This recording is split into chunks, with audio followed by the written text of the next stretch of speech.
ये गद्दी ब्राह्मणों को नहीं दिए व्यास जी ने, सूत जी को दिए। कुछ लोगों समाज में ये भ्रम फैलाते हैं धर्म को बदनाम करने के लिए, क्योंकि हमारे यहाँ जाति कहीं भी नहीं मानी जाती है। चाहे तुम्हें हिंदू हो, चाहे मुसलमान हो, चाहे ईसाई हो, चाहे सिख हो, चाहे पारसी, चाहे बौद्ध, चाहे जैन, जाति कहीं नहीं मानी जाती। जाति तो गंवार लोग, जाति जानवरों की होती है,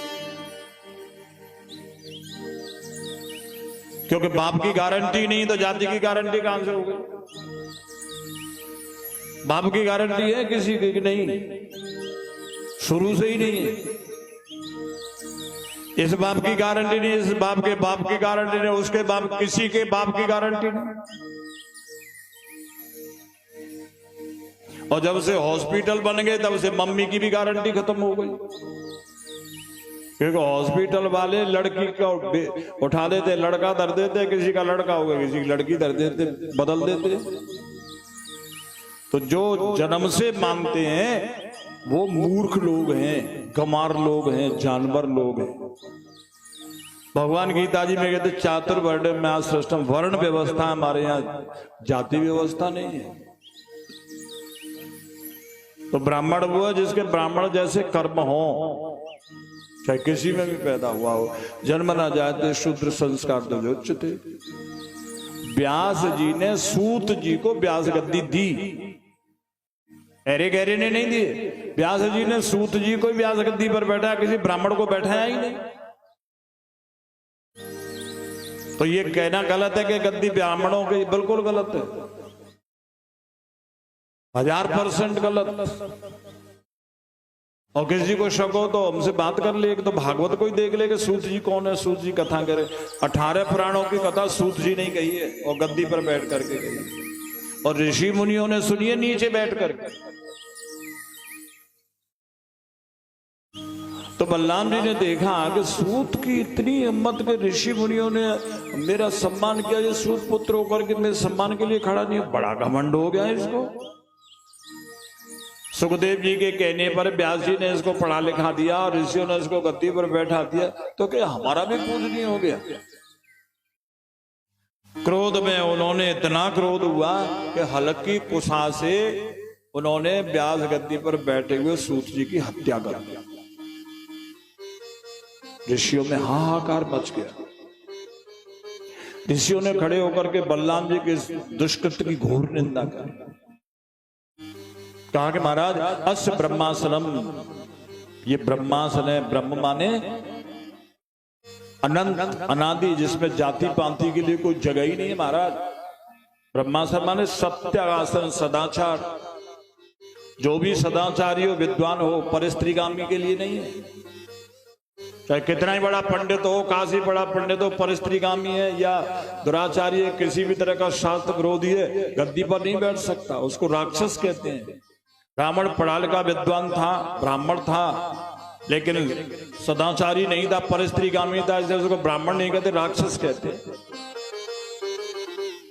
तो संस्कृत व्याकरण वेद शास्त्र पढ़े और व्यभिचारी हो तो ब्राह्मण है, न क्षत्रिय, न वैश्य, न शूद्र, राक्षस है। सो 10 शीस स्वान की नाई,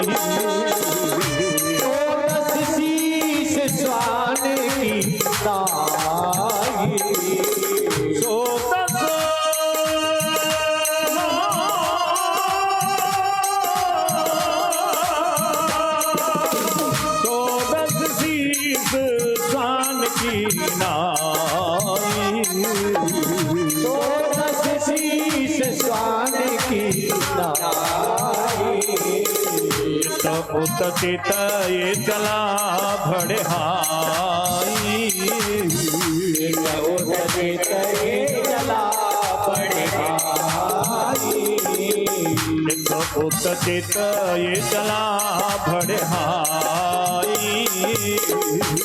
उतचित ये चला भड़े हाई। जब रावण सीता जी का हरण करने के लिए गया तब तुलसीदास जी ने उसको कुत्ता लिख दिया। चौपाई में लिख रहे हैं तुलसीदास, 110 शीस स्वान की, स्वान माने कुत्ता, इतना पढ़ा लिखा प्रकांड पंडित तो रोज हवन भी करता है। बहुत बड़ा योगी है, शंकर भगवान को प्रसन्न किया उसने, ब्रह्मा जी को प्रसन्न, इतना बड़ा योगी, इतना बड़ा योगी, इतना प्रकांड पंडित, वेदों का भाष्य लिखा, इतना बड़ा ज्योतिषी कि उसने रेड बुक लिखी जो दुनिया में आज सबसे बड़ी यूनिक किताब है, ऐसी दूसरी किताब ही नहीं ज्योतिष की। इतना बड़ा सर्वगुण संपन्न, लेकिन पर स्त्री गामी होने से कुत्ता कह दिया। तुलसीदास जी ने लिखा, मैंने नहीं लिखा। तो कोई चाहे कितना ही बड़ा पंडित हो, कितना ही बड़ा तपस्वी हो, लेकिन जो पर स्त्री गमन करता है वो कुत्ता ही होता है। उसको न पाम पूजना चाहिए, न उसको दान दक्षिणा देनी चाहिए, व्यभिचारी को पर स्त्री गामी।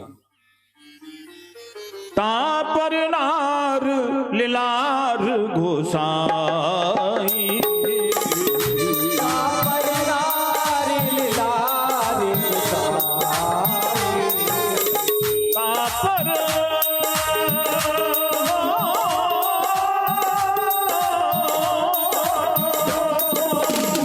तापर नार लीलार घोषाई,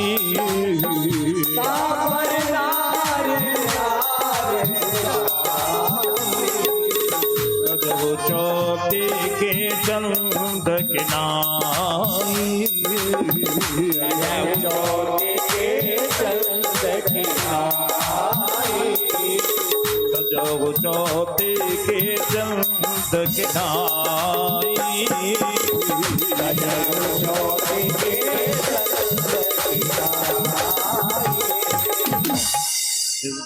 ये गद्दी सदाचारियों की है। सत्यम ज्ञानम अनंतम ब्रह्म, ब्रह्म गद्दी माने अनंत गद्दी, अनंत होता सत्य, सत्य माने सदाचार्य। ये सदाचारियों की गद्दी है महाराज, जाति की नहीं है। अस्य ब्रह्मासनम दत्त मस्माभिर यदु नंदन, ये यदु नंदन बलराम जी ये ब्रह्म गद्दी है। आपने ये गद्दी का अपमान करके धर्म का ही नाश कर दिया। तब बलराम जी को ऋषियों की इस बात को सुनकर के एहसास हुआ कि सचमुच मैंने बहुत बड़ा अधर्म कर दिया। फिर उन्होंने सब ऋषियों की सभा में क्षमा मांगी, अपनी गलती को स्वीकार किया कि सचमुच मुझसे गलत हुआ। अब इसके लिए जो भी ब्रह्म समाज मुझे प्रायश्चित कहेगा, दंड का विधान करेगा, मैं उसको स्वीकार करूंगा। तब ऋषियों ने बलराम जी के इस वाक्य की बहुत प्रशंसा करी। कहा कि बलराम जी अगर आप इसको गलत नहीं मानते तो धर्म खत्म हो गया होता है। आपसे गलती तो हुई, लेकिन आपने गलती को गलत कह करके धर्म को पुनः जीवित कर दिया। बोलिए श्री बलराम जी महाराज की जय। गलती हो जाती है, लेकिन गलती को गलती न मानना सबसे बड़ा अपराध है। गलती को गलती मान ले, माने दोबारा नहीं करे। और उन्होंने कहा कि पहले आप हमारे लिए व्यास गद्दी पर आचार्य का प्रबंध करें, उसके बाद में हम आपको बताएंगे प्रायश्चित। तो उन्होंने कहा बताओ कौन आचार्य हैं? बोले सूत जी के पुत्र सूत जी। फिर भी किसी ब्राह्मण को नहीं बैठाया उन्हें ब्रह्मर्षियों, क्योंकि बलराम ने जाति के ऊपर ही उनको मारा था। फिर भी ब्रह्मर्षियों ने जाति के नाम पर बलराम जी के मारने पर भी उन्हीं के पुत्र को गद्दी पर बैठा। फिर भी किसी ब्राह्मण को नहीं जगह। उनसे वकील साहब कह रहे थे, साहब यहाँ कह रहे हैं जाटों के लिए गद्दी कब से हो? कौन मूर्ख है ऐसा? उस मूर्खों को लाओ जो व्यास गद्दी पर बैठे हुए जाति बता रहा है, रिश्ता बता रहा है, उम्र बता रहा है। ऐसे मूर्खों से सावधान रहना जी। इन्होंने धर्म का ही बंटा ढार कर दिया। बड़े बड़े कुत्ते पड़े हुए गांव गांव में। हर हर महादेव शंभो काशी विश्वनाथ गंगे। हरे हर महादेव शंभो काशी विश्वनाथ गंगे। हर हर महादेव शंभो काशी विश्वनाथ गंगे।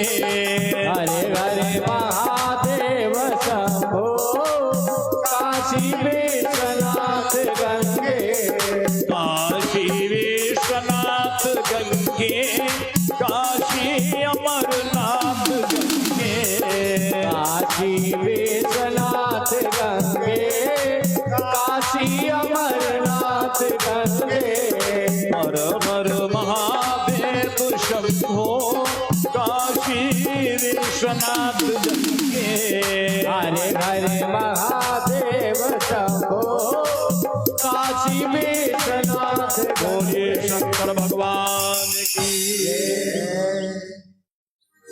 फिर सूत जी के पुत्र सूत जी को ही बिठाया। बोलिए श्री सूत जी महाराज की जय। जिन सूत जी की हत्या हुई उनका नाम रोमहर्षण था, और जिन सूत जी को पुत्र सूत जी को गद्दी पर पुनः बिठाया बोला उनका नाम उग्रश्रवा था, लेकिन थे सूत ही। तो वकील साहब बता देना कि भागवत में लिखी हुई ये कथा भागवत के 10वें स्कंद की 79वां 79 चैप्टर है। अच्छा, ये मैंने नहीं लिखी है, किसी जाट ने नहीं लिखी है, ये व्यास जी ने लिखी है। ये 10वें स्कंद का 79 चैप्टर 79वां अध्याय। अच्छा, याद कर लो, लिख लो।